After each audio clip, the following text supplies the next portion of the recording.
Um, so some of you or most of you might already know that I'd come up with this thought process of basically having those three different elements, which is adapt, improvise, innovate, and this has been one of the guiding principles of Mindstorm. But in somewhere in 2014-15, I also kind of understood that this is not something that is only for the company, but it's actually a model that works with any person, and it's with reference to anything. It goes along with your personal ambitions. It goes along with professional ambitions as well.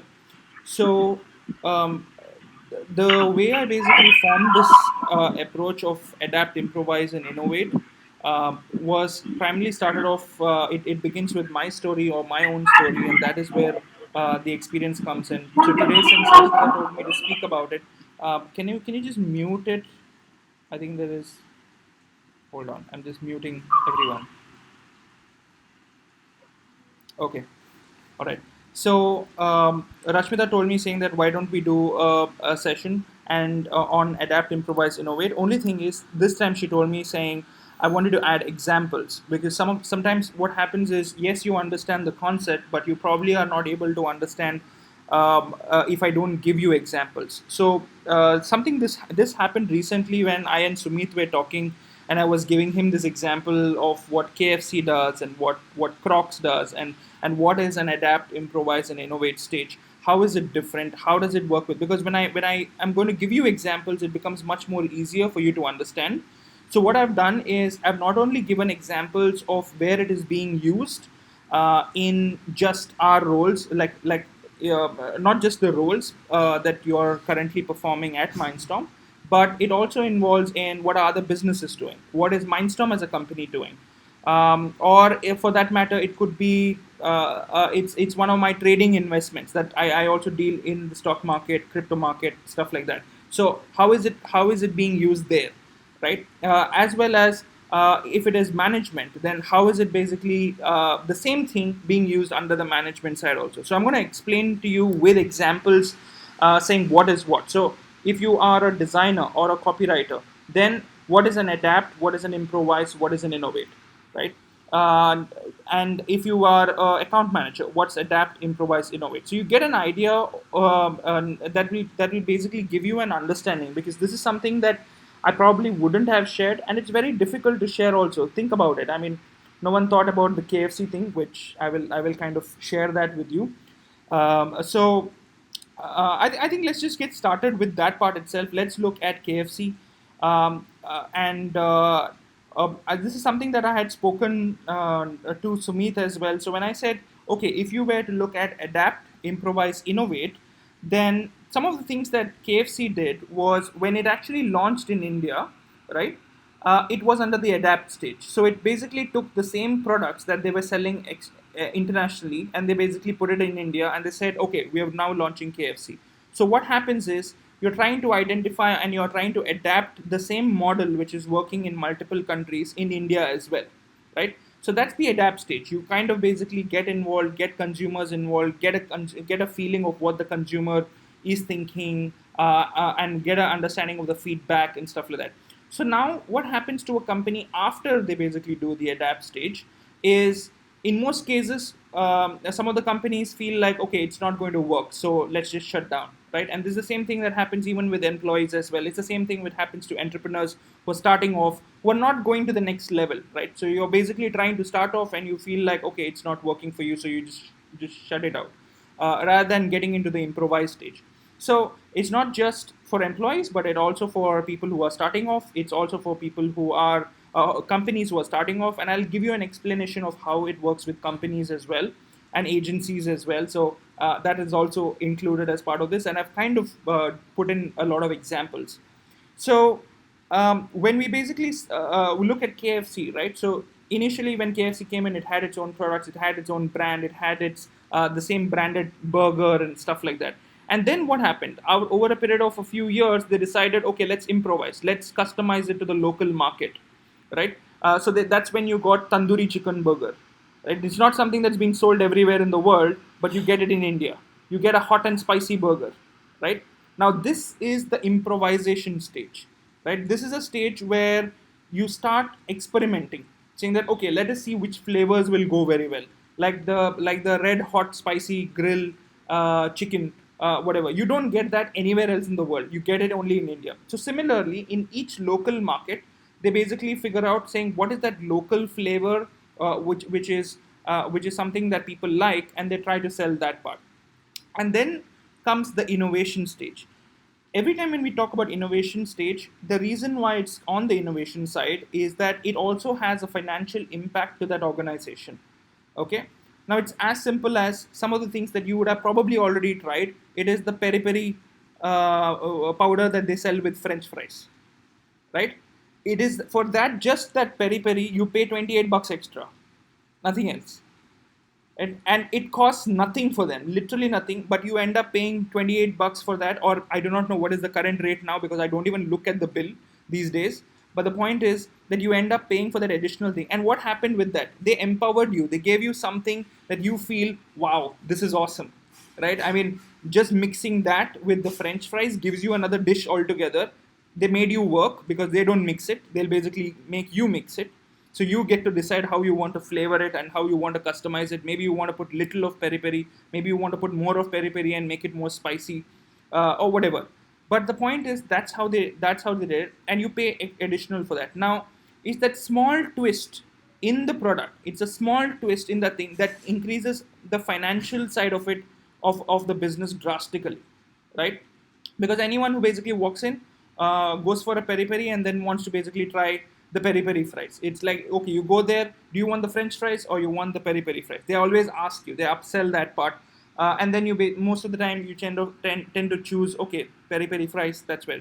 Let me give you another example. Another example where you have the same thing is with Crocs. Okay, how many of you have seen Crocs, and what is the innovation they did over there? And this is something that I found when last year or last year we went to the mall and we kind of found this out.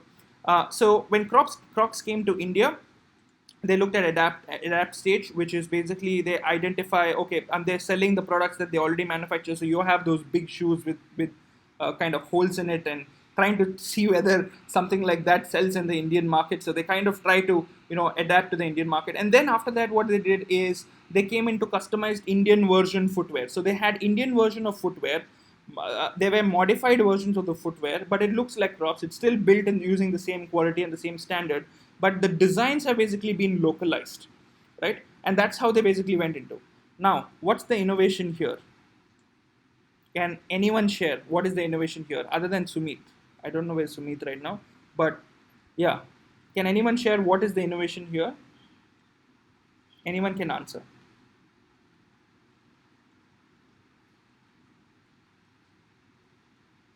No thoughts? Okay. Have you heard of something called as gibbets? How many of you know what is gibbets? Okay. So here's what happens when you go into a Crocs showroom. Okay.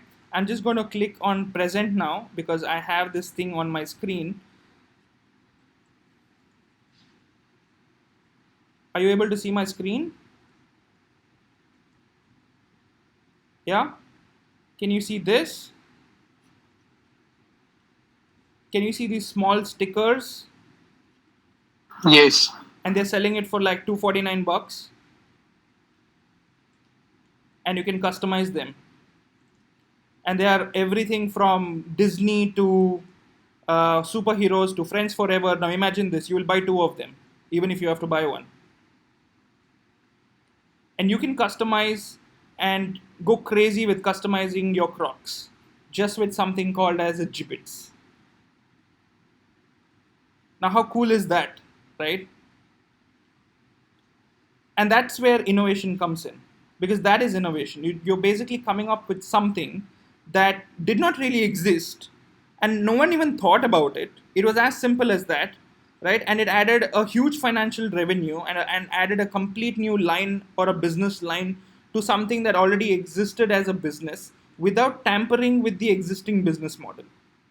So it's like a level up over what you're existing doing. You're doing it, you're manufacturing shoes with the same rubber, and you're using the same rubber to basically create, something like an accessory that will empower people or empower your consumers to basically be their own designers, and you be your own to come up with your own creation. So you give that freedom to the consumer.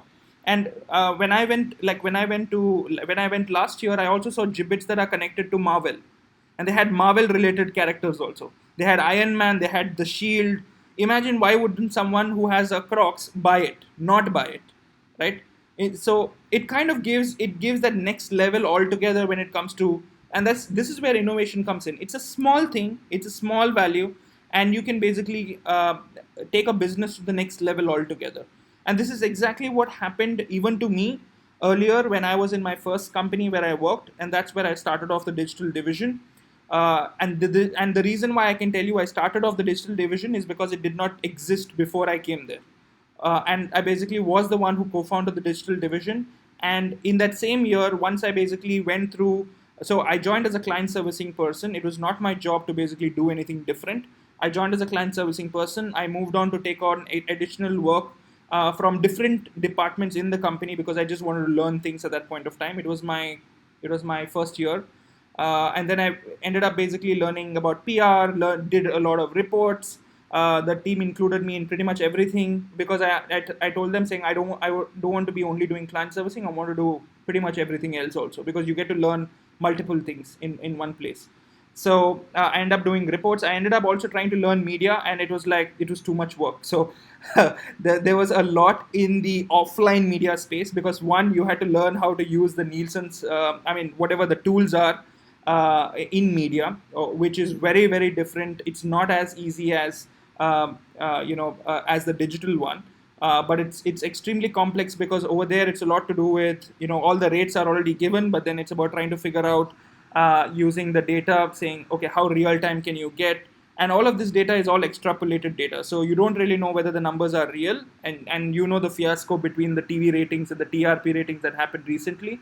But whatever it is, industry has a certain standard that they follow. So I was not able to actually understand at that point of time how this industry even works, right? It's all based on speculation. It does not have actual data at all. And then that's when I basically caught up with the digital space, and I asked the CEO of the company. He was my boss's boss, right? So I was at that level, and I just shouted. I just kind of gave a shout on that front, saying that why don't we look at digital? And that's when he did not really take an interest. Then there was another girl who kind of pitched the same concept. He took an interest at that point of time, and it basically went through.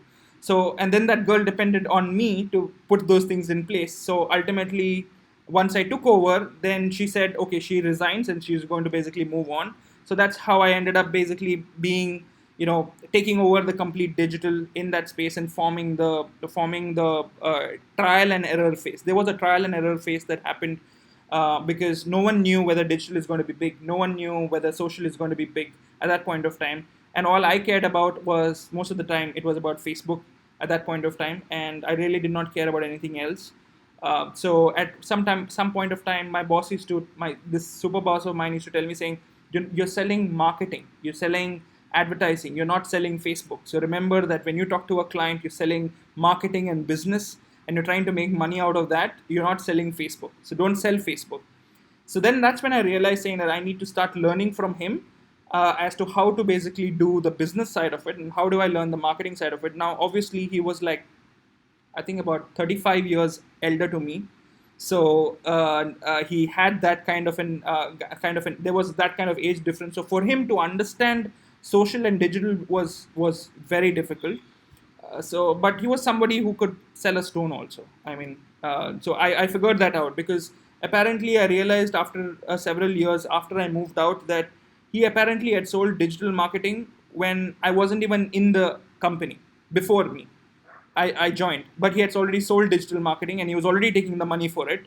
And he was actually just curating the report from the internet and then giving that as a report saying that this is digital marketing, right? So you could literally sell anything at that point of time, is what I feel. But once I took over, what happened is I ended up creating something for them that they never actually saw.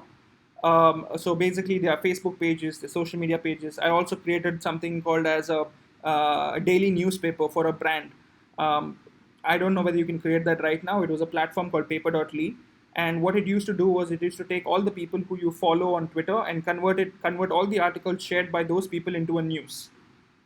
And one of the directors of so I was doing this for Tourism Malaysia, and the director of Tourism Malaysia ended up. I mean, when I was presenting it to him, he said, "Okay, wait, are you saying that we have our own newspaper and I did not really know about it? Let me just check." And he just went to Google and he was like typing Tourism Malaysia newspaper. I told him, it's not there. You're not going to find it like that. I will give you the link. And the moment he did that on Google on his own computer, it came right on the top. And he was like, wow, this is amazing. And he clicked on that. He saw the whole thing. He saw the logo. He saw all the articles out there that was related to Malaysia and related to travel. And that's what basically amazed him. And that's when he basically convinced the other clients of the same agency, saying that I think digital is going to be big. And the client apparently convinced the other clients itself, right? And by the end of that year, so this happened somewhere in the month of October, November, and by December we had like 4 clients in the company, in the agency, with about a 1 crore in signed up in terms of retainer revenues. So that's the amount that was basically possible in just one go, just because a client kind of saw what was possible and endorsed it. We did work like 7 months for free, but the point is, once they were convinced, it was like, okay, this is going to be something big. It's not going to be small. And then they started investing. So what I did ultimately was, and I did not realize that until my boss actually came and he kind of told the whole team, saying that, this person, he does not know what he's done, but he's actually brought in 1 crore of revenue. And that's when I realized that, okay, this is the next stage altogether. And the moment he said that, he said, okay, whatever raises you want, I'm open to it. And that's when I basically realized that, okay, I did something different. I kind of contributed financially to the growth of the company. I kind of started a new wing altogether. That's something that did not exist. And I brought in value to the company. So that's where the innovation side of it came in. And then that's how I started looking at trying to identify how do I basically put it together into words. And that's where Adapt, Improvise, Innovate came in. First one was, it was about, one, you join a company, you try to figure out whether you can basically adapt to that company. And most of the time what happens is people get adapted, and once they have already adapted, they say that there's nothing new to learn in this company, and then they move out, they jump into another company, and then they get into the same phase again. You get into an adapt phase again, without realizing that you need to improvise. If you want to grow to the next level, you have to change, you have to improvise, right? And once you improvise, that's when you hit the next stage. Once you're done with that stage, that's when you hit the next stage, because okay, now that you've improvised, you've tried to manage things on your own, you know ins and outs about what you're doing, what can you basically do more, right? And what I wanted to do today was, I've come up with a couple of examples, but they might be basic, or you might call them basic, but I think that they kind of will give you an indication around how it looks like, because generally innovation looks like something that you add value, something that adds value financially. That's something that I've seen as, that's the most common element that I saw in all of the examples that I shared, whether it's KFC, whether it is the gibbets from Crocs. And so I'm just going to basically take you through something that Mindstorm as a company is doing. So when we realized this part, so let's look at Mindstorm, right? So Mindstorm as a company, we've been basically handling our clients. We've been basically following the existing processes. We have a certain set of guidelines, which is following that. That comes under your regular management, right? Now, let's say if you were to look at how do I come up with a new business vertical or a new business side of it, and being able to try to get create a different revenue stream altogether, right? And that's when I looked at, okay, we are already doing content, and I tried to identify what are we really good at. Okay, what are we best at? So we've been doing content creation for a very long time. We've been doing social media for a very long time. And we definitely we've not been doing too much of websites and developments. It's low. We obviously have clients with SEO, but I've not really looked at it from a mainstream, which I've not done. Although we do have clients, we have multiple clients on website. We have multiple clients right now on Amazon, although we have not basically full-fledged have like a big team or something for Amazon. We've got a 2-member team, but what is our core? What is the core of what all of us are doing, right? And that's what I was evaluating. And then I thought to myself, saying, what is it out of this core that we can create a new business vertical altogether, which will be a part of the new website. Anshu, you might have already seen it because you've probably gone through the new website and the menu section. So what I realized was, one, we have done animations before. We've done video editing before.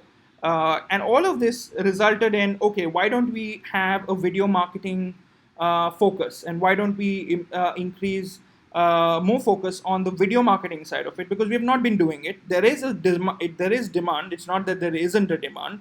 There are people looking out for videos. But the problem, what I identified was, the people who are looking out for videos have no clue what they're looking for in the first place.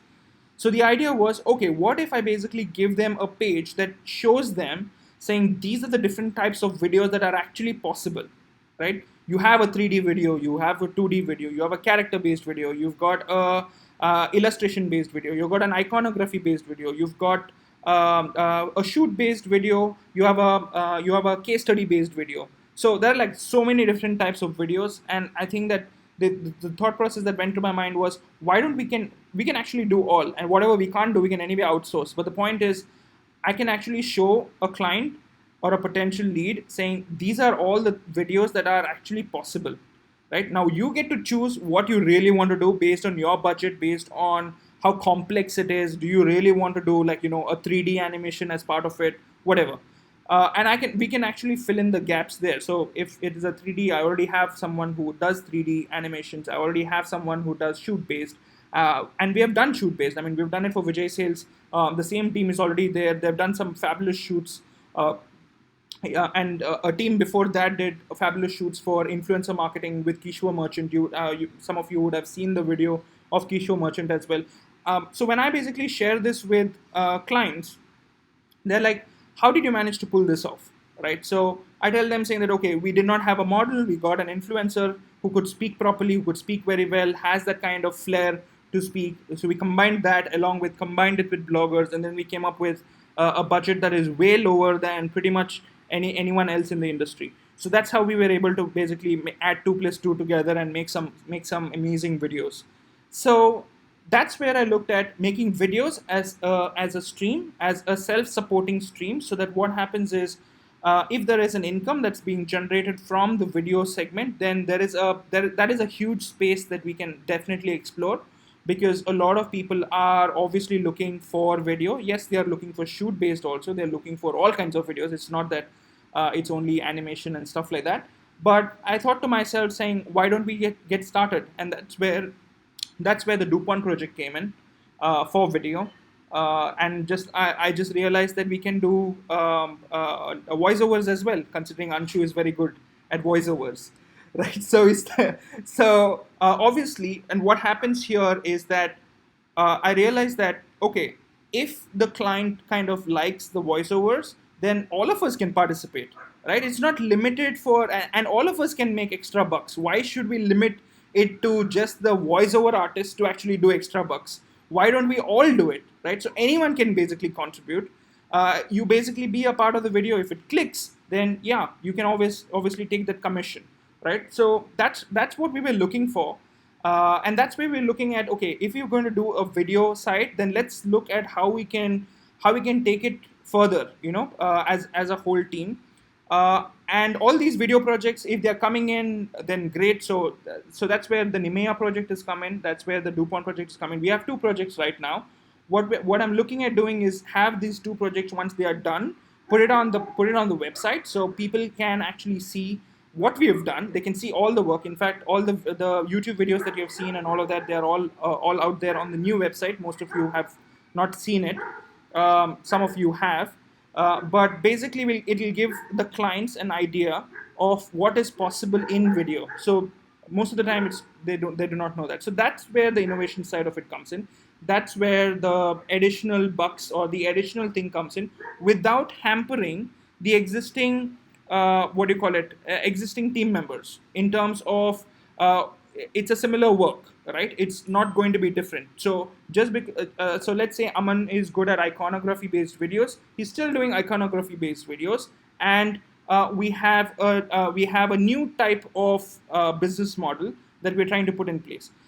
If let's say Janice is doing the copies, right? So she's still doing the copies. So it's something that we can do, all of us do, and it's not like something completely new that we are trying, right? Besides the voiceover part, which I will sort out, or kind of have sorted out to an extent as well. But the point is that that all of us, it's not something extremely new that we are doing. Like for example, let's say Janice writing a Wikipedia page, right? It's insane.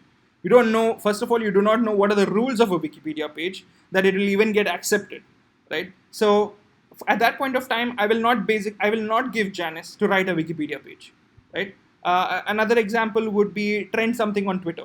Now, all of us combined will not be able to trend anything on Twitter. It's impossible.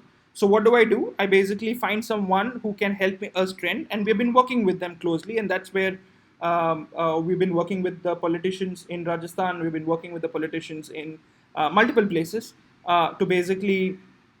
In fact, we've been working with the CM of Rajasthan, and it's been an engagement for roughly around 1 year now. And we handle all his trends that happen online. So that's basically what we do. But we kind of don't mention it anyway because these are all political trends. So something like this, right? So these are all new forms of basically building a business, right? So and that's where the innovation side of it comes in. But these are all projects. So yes, in when you look at these additional revenue streams, you make money not in terms of salary, you make money in terms of commissions, right? And that's over and above your salary, and that's what innovation has to look like. Because when you're doing it's like you're already doing what you are regularly doing, you're going beyond what you're doing, which is basically the improvise stage, and you're trying to basically go more detailed in trying to identify, and then you're trying to find a added value gap, trying to figure out, okay, what else can I do that will actually basically get more business for the company as well as for yourself. So that's where you basically move into the next stage, right? That's the innovate stage. So what I want to share with you is something that I basically put together when it comes to, let's say, Mindstorm. I've already explained. Let's say account managers, right? So if it's account managers, when you're in the adapt stage, what your current focus is purely towards manage the brand. So as long as you can manage the brand, no problem at all, right? So that's your basic requirement. There's nothing else that is expected from you. As long as you can manage the brand smoothly, you can get things done. Whatever the client says, you can manage it. Whatever we say, or whatever the management says, you can manage it, and you are able to kind of streamline, handle that thing. In case someone is not able to streamline, it means that that person is not able to adapt. If the adapt is itself not possible, then there is no point being in the company itself, because you cannot adapt to this kind of business. So if the adapt stage is over, then that's where it comes to the next stage.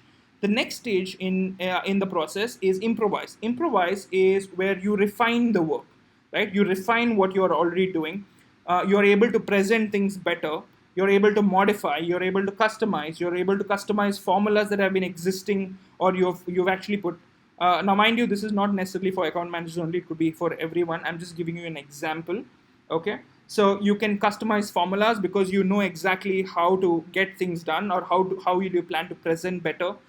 You can manage reporting formats. You can modify reporting formats according to your own convenience. You will be able to convince the client saying that, okay, the reason behind why I've used a particular reporting format, stuff like that, right? So that comes in the improvisation stage, where you're able to handle the client all by yourself. It's more of a bridge between management plus a consultation. So you've reached that stage of consultation where you're actually giving in advice or inputs based on your experience with handling the accounts, and that's where the improvisation stage comes in. And it basically means that you're able to understand the KPIs better, right? So you're monitoring the KPIs so closely that you really know what's wrong with it, what is the problem, what else needs to be done, and how do you want to take it forward, and you advise the client based on that particular thing. Now that's improvise. Now let's talk about what is innovate when it comes to an account managerial level, right? So innovate here means that you're adding value in terms of financial impact. So I've already made that clear, saying that it has to have financial impact. So what can you do when you're looking at financial impact? One is you have a look at all the services that Mindstorm has to offer, right? And you need to identify opportunities with the client that you work with to figure out what are the things that we can help the clients with a service that we already serve people. So is it Amazon marketing? Okay, a client that you probably who is basically being managed by you or serviced by you, does he feel valuable if we can offer client servicing, Amazon marketing? Does he feel valuable if we can give him a trend on Twitter, right? Does he is it valuable if we can give him a Wikipedia page, or something like this? Any of the services that we already offer. So basically, cross selling. Is it valuable for us to give videos, right? So to give you a simple example, Vijay Sales does a lot of sale, right? Why don't we do videos which are voiceover based?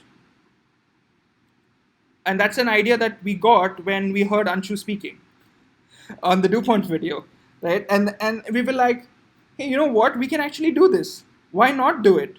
I mean, why can't we actually tell? Because this is something that we've heard on TV, especially as an ad from without even showing any models. It was just animation with a voiceover that comes out saying that there is a super sale, and you would have heard it too, right? And it's as easy as actually making it that into a package and selling it across, and talking to the client saying, why don't we do something like this? Why are we doing only statics? Why are we doing only this? We can actually go further and do this part. And then that's when the client says, okay, tell me what's going to cost like, and we'll evaluate whether we would want to go with something like that. And yes, with an example, you need to show saying, okay, this is how it's going to look like. And that's what I'm trying to do. I'm trying to create a base right now where we can show all the videos together, and then you can use those videos as examples, and provided you have identified an opportunity that you feel that, okay, this brand will get more value if we can do this. So you have to give value to the brand. It's not that it's a one-way street. It's just to cross-sell. It needs to make sure that that client is getting that value as well, as in using that will actually make sense. So and mind you, Mindstorm is extremely good at content. That's our forte, right? A lot of people are content creators here. So it's a lot to do with how can we use our existing content creation strength and then basically drive more revenue. So that's where I would look at from an account manager. But like I told you, innovation can come in any forms. I have no clue. There will be things that I have not thought of. I'm just giving you an example. Like I said about gibbets, like I said about the KFC, the peri peri. There could be products like a peri peri, but I have no clue because I'm not thinking about it right now, or probably I've not even thought about it, right? To give you another example, we have been doing influencer marketing, right? And from the past 2 days, I've been discussing with a group of with a new startup based agency that is trying to combine all of these influencers and do a trading with them, like a stock market, where you basically buy the influencer itself, or you share a revenue of the influencer. Like, let's say you take 10% equity in the influencer's earnings for influencer's YouTube earnings, right? So let's say if an influencer is making 100%, the influencer will basically say, okay, 10% of the earnings I will send it to my shareholders, every person who buys me or buys my channel, right? And what happens is you trade that particular value of that 90%. The 10% is what you trade, and you basically can bid with other shareholders who want to basically own that particular channel. So what we're trying to do is have multiple owners. And I was like, why didn't I think about it? Actually, I did think about it 2 years ago, but I've not actually had the courage to get into it with both feet. And somebody out here is actually doing the same thing, which I have already thought of once upon a time, right? So that's where, that's innovation in influencer marketing. Influencer marketing, everyone does. What is different here? Basically, that person is making every influencer into a stock, and that's how every person is going to get traded, right? So that's the thought process there. So let's look at let's look at another example. With this time, I'm going to take copywriters and designers, and I thought that, okay, even when it comes to copywriters, the basic or the adapt stage is when you manage your assigned work. Whatever has been assigned to you, you're doing it. You have your skill. It's getting approved. If it's not getting approved, it's a big problem, right? So then that means you cannot even be there. It means that you're not even adapting to what the company requires you to do to fulfill the client requirements. So as long as it's getting approved, no problem. That's the same thing with copywriters as well, as long as you're able to complete the task. Now, what's the new part here, right? So what is the improvise stage for someone like a copywriter and a designer? It is to basically create a new approach. So the few things that work over here is, one is you create a new approach, okay, with your own time. Take your own time to create a new approach. Present that approach, okay. Once the presentation has already happened and you're convinced that this approach would work, you basically implement that approach and make sure that the client is actually getting value out of that approach. So this is basically the improvise stage, right? So you're able to basically convince and go beyond what you're regularly doing as part of an adapt. It could be something like, okay, maybe you came up with a new concept for a client. You worked on it, you presented it, and you managed to basically get that thing implemented, and you've managed to basically get it streamlined. So to give an example, a simple example would be, for example, let's say we were looking at coming up with a new theme, right? Okay, we're talking about a new theme. When we come up with a new theme, generally it usually comes from either me or either Rashmita, right? Now the point is, over here, ideally it should come from a designer. That's what I'm trying to communicate. Or ideally it should come from a copywriter, saying that I think that we've been doing this for a very long time. Or it can come from an account manager also, right? I think we are doing it for a very long time. I think we need a change. So something like, okay, change the parachute Russia cover photo, right? It comes after like such a long time, after like about a year, and then the team works towards basically changing the cover photo, which means that I know that people are managing the account, but you've not reached the improvise stage for you to understand that, okay, this needs to change. And that is a realization that you need to have yourself, not coming from the management. Because if the management tells you, then the management is being proactive, you're not. So you have not reached that stage of improvise, you're still in the manage stage. So when you're in the manage stage, what happens is you get to basically, the ideas are basically going from top down, rather than you basically telling the ideas up above and saying, okay, I think we need to do this, I think we need to do this, I think we need to do this. That's where the improvise stage is, where you basically tell. So when I told you about that point where I said, when I wanted to start a digital team, it was not exactly like a digital team. I just said, saying, why don't we basically do this on Facebook? Why don't we advertise our brands which we are handling in the company? Why don't we advertise them on Facebook? And my boss said, saying that, okay, I don't really know how to go about it. That's why I'm not really spoken about it.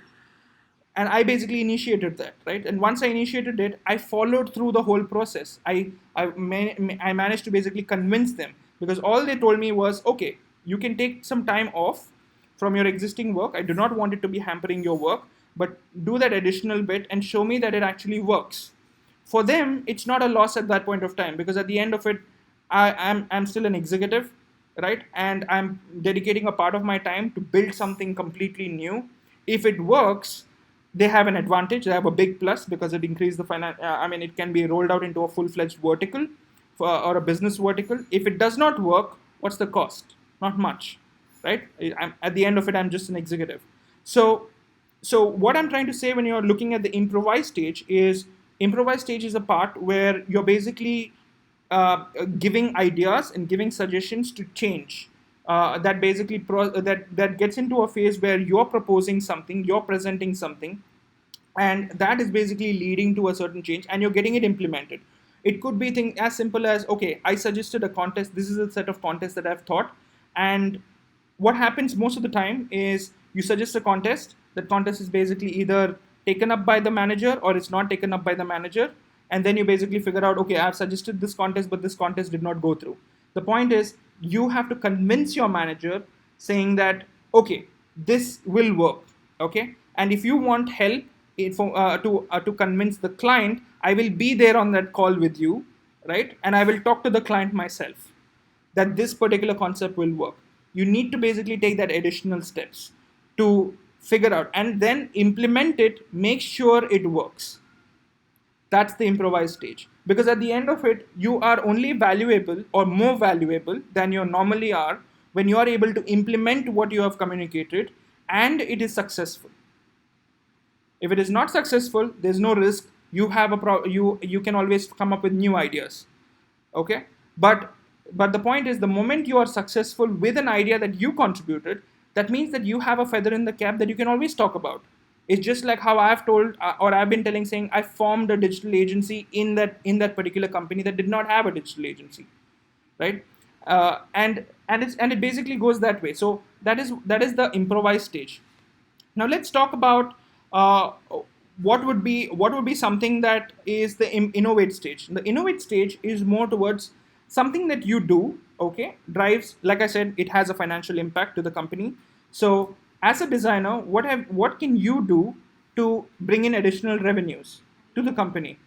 So yeah, so this one basically focuses towards, let's talk about AR filters, right? Let's talk about Instagram stickers. All these things exist. Question is, are you able to do it? Are you able to create Instagram stickers, upload them, and then basically show, saying that you are able to import them on anyone's feed? If you are able to figure out the whole loop, then what we can do is we can use that and sell it to an additional business, or let's say sell it as an added value to a existing client, and then make revenues from it, saying that this is an additional thing that we could possibly do. So let's try this out. So you can have a look at Bath and Body Works, and you can basically do a lot of things there. But the point is the same. You're basically adding value by bringing in financial impact that affects financials of a company that you're working with, and you've added something that which probably most companies would not have themselves, or something that they wouldn't have seen themselves, right? So and it's a similar thing with copywriting. So copywriting, maybe you learn or you upskill yourself learning how to write press releases, right? And say that, okay, these are the set of press releases that we have created, and then we share that externally and say, okay, we know how to write press releases, we know how to do presentations. There are people who come to us saying, why can you do us can you just do a slide deck for us, right? I have seen the FOCO slide deck, and I've seen the FOMO slide deck, and I recently got a project for just creating slide deck. Okay, so there are companies out there that require all of this kind of assistance, right? And what we're trying to do with Mindstorm is where and usually what happens is it's very difficult to get a business continuously flowing, right? So as a freelancer, it's usually very difficult to get it continuously flowing, and that's exactly the problem my Amazon lead also faces. He has a problem with the Amazon business continuously flowing. So what he did was he kind of worked. I mean, he's getting the leads from Mindstorm, and then basically he's getting the revenue as part of that, right? So Mindstorm becomes a place where you can work with Mindstorm to get those leads, and then we basically churn out content, churn out design, churn out different stuff, because that's generally how you can leverage, rather than trying to build an own network from scratch. Because building an own network from scratch will take you another 5 years, 10 years. Yes, you're young, you can do that, but it still take you that 5 to 10 years any which ways. So idea suggested was, why didn't you basically work with mine? And this is not happening only here; it's happening in South Korea. I have someone there who basically pushes, asks stuff from me. We've got Ez Mazri from Turkey, who's also basically looking into businesses there, but primarily they are development related projects. So I'm currently taking those and passing on to the development team and overseeing those as well. And those are happening directly. But the problem is he cannot get business directly from himself, because most of the time these large businesses, they require a certain standard, they require a certain name, they require a certain existence, or they require tender. Like for example, none of you know that we handle Kenya tourism, but actually in papers and in accounts we do handle, like because they have actually used our company name to handle Kenya tourism, because because of the way how the tender is and way how the structure is, they required our name to basically leverage that. So it's the same way, right? So that's an example for you from that perspective. The other thing that I wanted to share was, if you were to look at it from a management perspective, right? The adapt stage on the management perspective is where you are able to manage an existing client. Okay, this is an existing client. It's easier to manage because you already have processes and guidelines. And most of the times, I've seen copywriters, designers telling me, okay, give me guidance, tell me what I need to do. This is this the way, is this fine, is this not fine? That's the adapt stage in the management side of it. Okay, I'm only talking management, I'm not talking Mindstorm as a company, but any management level. Okay, I'm just putting it into a different layer altogether right now. So this is the management stage. So management is where you're receiving instructions saying, okay, this is how it has to be, this is the process. The improvise stage here is the person who actually does the process and the guidance by speaking with the client. So the onboarding part of it, which is once you have won the pitch, okay, the onboarding part of it is usually 2 weeks. If you are going anywhere above 2 weeks, it's a big problem. If anyone cannot do an onboarding within 2 weeks, is a very big problem. And that simply means that, okay, you've not graduated to the improvise stage when it comes to the management side of it. As long as you're able to handle as long as you're able to handle an onboarding, it means that you're able to manage, or you're able to bring in the client. Bringing in the client would also mean you need to understand how the client is, you need to understand how the business is, you need to understand, okay, this was pitched but it's not going to be implemented. Okay, you're going to understand what are the tantrums of the client. Is he going to be frustrated, is he not going to be frustrated? You're going to understand, and all of these things come together. Sometimes the client themselves do not know what's going to happen, or should they do something right. I mean, the case in point to be the one with drink, right, the doctor drink. Even the client does not know what they want.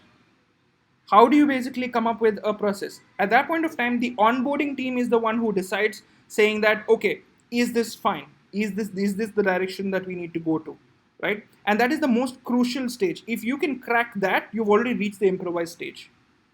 Okay, you've not been, I mean, if you cannot crack that, it becomes the most difficult part of it. You are still in the adapt stage, which means it generally will take you a longer time. And trust me, it took me almost 1.5 years to actually reach there. But there are people who ended up basically reaching there faster. But I'm just codifying the whole thing, saying how fast you can actually be there, because that particular stage requires insight of the company, insight of the market, insight of how things work, insight of how our own company works, and how you can deliver, and how much can be delivered, how fast it can be delivered, all of that. So generally what happens is it takes almost 1 year, 1.5 year to, or sometimes people who are continuously working with designers, creative copywriters will know it much faster. But generally it takes time to understand that phase. So once you are able to understand that, then that's where, so that's the improvise stage, where it's more about the onboarding, right, when it comes to the management. So if you are able to onboard, it means that you're on the improvise stage. And then obviously the innovate stage is the pitch side of it, which is the space that I work currently, right? So the place where I work, I have to basically understand not just the market, but I have to understand what the client wants. Okay, pitch him a solution based on what he wants. I have to understand if there is demand in the market for that particular product, which means that, and all of it has to be done within a week. Okay, the onboarding stage is about roughly about 2 weeks to 3 weeks. Once you are already managing with the process and the guidelines, that is typically is 2 months. That's also the reason why we have a 2 month notice period and stuff like that. It's because the adapt stage is going to be comparatively more smoother than the improvise and the innovate stage. So the innovate stage over here is a very crucial time where we are taking high end. I mean, it's like it's too fast projects. It's basically like, okay, I have a pitch today, I have a pitch next week, I have a first call now, I have a pitch next week, and I have to do understanding of the client, understanding of the business, understanding of the consumer demand, also provide them which solutions work for them, build a strategy, all of that within 1 week. And this has to be done with multiple clients, because in a day I tend to get at least around 2 to 3 calls. So it's going to be done parallelly together, and that's where the high stress of it comes in, where we also look for having business development executives, things like that. That's just to support the whole system. So that's to give you a gist. Let me see if I've missed anything out. Yeah. So another thing completely off. This has got to be to do with trading, and I just wanted to share saying what is adapt, innovate, and improvise in the trading front. So on the adapt front is you trade in the stock market, right? Improvise is when you trade in crypto market, okay? And the innovate stage is when you trade in NFTs. How many of you know what is NFTs? Yeah. So that's when you basically go to the next stage, which most of you will not know what is NFT, right? So these are like the three phases. You what if you know what is NFT, then you'll know all of them, all the things before. So there are always these three stages. One is where most people are comfortable. That's where the most place where everyone is, right? The improvise stage is not very comfortable because over there you got to put in your own time, be more proactive, and decide your own future, right? And then you have the innovate stage where you're actually trying to grow unlimited. It's like when you're growing unlimited. So typically, what I've also seen is the people who are at the adapt stage usually get salaries, okay, and they have their yearly increments. The people who are in the improvise stage get salaries, they also get promotions, they also get additional responsibilities, and that's the difference. So let's say if you're a designer, you're doing graphic design, and there are people who are still doing graphic design even if they have 10 years of experience. It's only those who have moved to the next level, who have basically improvised and have upgraded themselves, are going a little above that, and they basically move into the improvise stage. And then you have the innovate stage where you not only take salary, responsibility, and promotions, you also take commissions, right? And commissions is based on upskilling yourself, not based on doing the same work. And that's a problem that happens with most freelancers. They tend to basically use the same time instead of upskilling themselves to basically earn more in the future. You end up basically retailing your own work and then say that you don't generally have time, because there are breaks that are given, like let's say a Saturday and Sunday. These are off days, and generally what we expect from everyone is to improve yourself. So if you can improve yourself, then you can be more valuable, not just to one company but to any company out there, because now that new skill is gained by you. You have, like, a simple thing that I mentioned, right? AR. If you know how to do AR filters, you will be able to sell that to any company, right? As a business, we can sell it to any number of companies. You can make commissions out of it as an additional thing, until I hire someone who does AR filters only, because then I'll have someone as part of a business cycle altogether. Say that, okay, this person will only do AR filters, because then his stage is the adapt stage, because he needs to do basic. It's not something that he's doing additional, right? Because that is his core work. So that's basically the difference, because it's usually the innovators who kind of, or people who are in the innovate stage, sell a business, bring a new business into the company, and then the improvise stage does the onboarding, tries to understand how things work, and then the adapt stage is the ones who basically make the work happen, or they get the work done.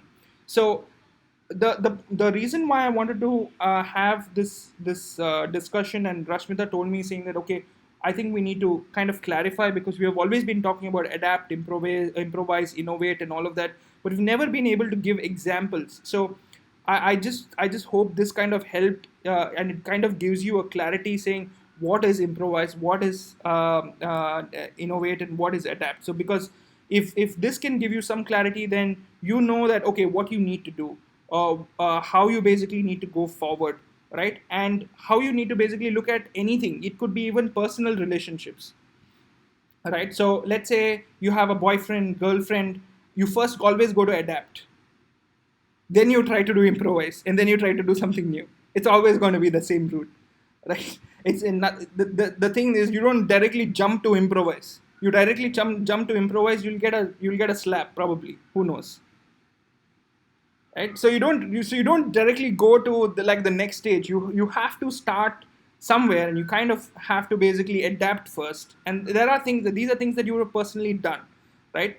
So that, and that from that perspective, this applies to everything. Like, you can look at how businesses operate, you can look at how government operates. Like, for example, COVID scenario, government has not even tried to adapt. They directly decided to go to improvise. Become a very big problem, because you need to understand how it works, right? So you jump to improvise, and you basically say lockdown, finish. You have not even, it's like you've decided something without understanding consequences. There will always be consequences. The biggest challenge is to figure out whether the consequence is positive or negative. because the decision ultimately that you've taken will always have either a positive or a negative consequence. What kind of consequence you get to decide based on the decision that you take, right? So and this goes with everything. So when in the adapt stage, it is more about identifying, learning, trying to figure out, trying to get an understanding of how the other business operates, how the standards are, how the international standards are. Once you have that, then it's about how can you make it better. Is there ways to make it better? So like Sumit would have seen those huge charts and huge Excel sheets that I've basically come up with, uh, that also basically indicate, for example, it tells saying that okay, is the total tallying and all of that. I created all of them just with my own thought process, saying that okay, if I were to not monitor any media person, will the media person be able to get the right answer, right? So without my intervention, so all I have to do at the end of it is to basically ask, is the total tallying? That's it. So that's because I have basically gone into creating something from scratch which does not exist in any organization. It is something that I have created for it is my formula of basically handling a particular situation, which can become chaotic, right? And whenever the client wants any particular response or a question, I have enough data that gives me an understanding where I can explain to a client what is what. I don't have to run back again and saying that I don't have the data. I can immediately open the sheet and I can tell saying that okay, this is the data. So that is a system that I have created for myself. But it's not necessary that my system works for everyone. And it's not necessary that Rashmita's system, which she's basically put, will work for everyone. At the end of it, the goal is always to build brands. And the question is, how are you being a part of it?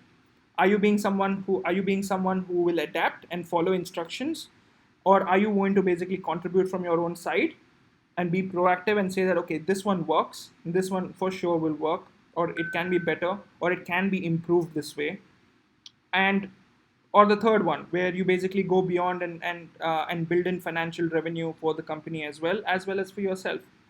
So that's it for today.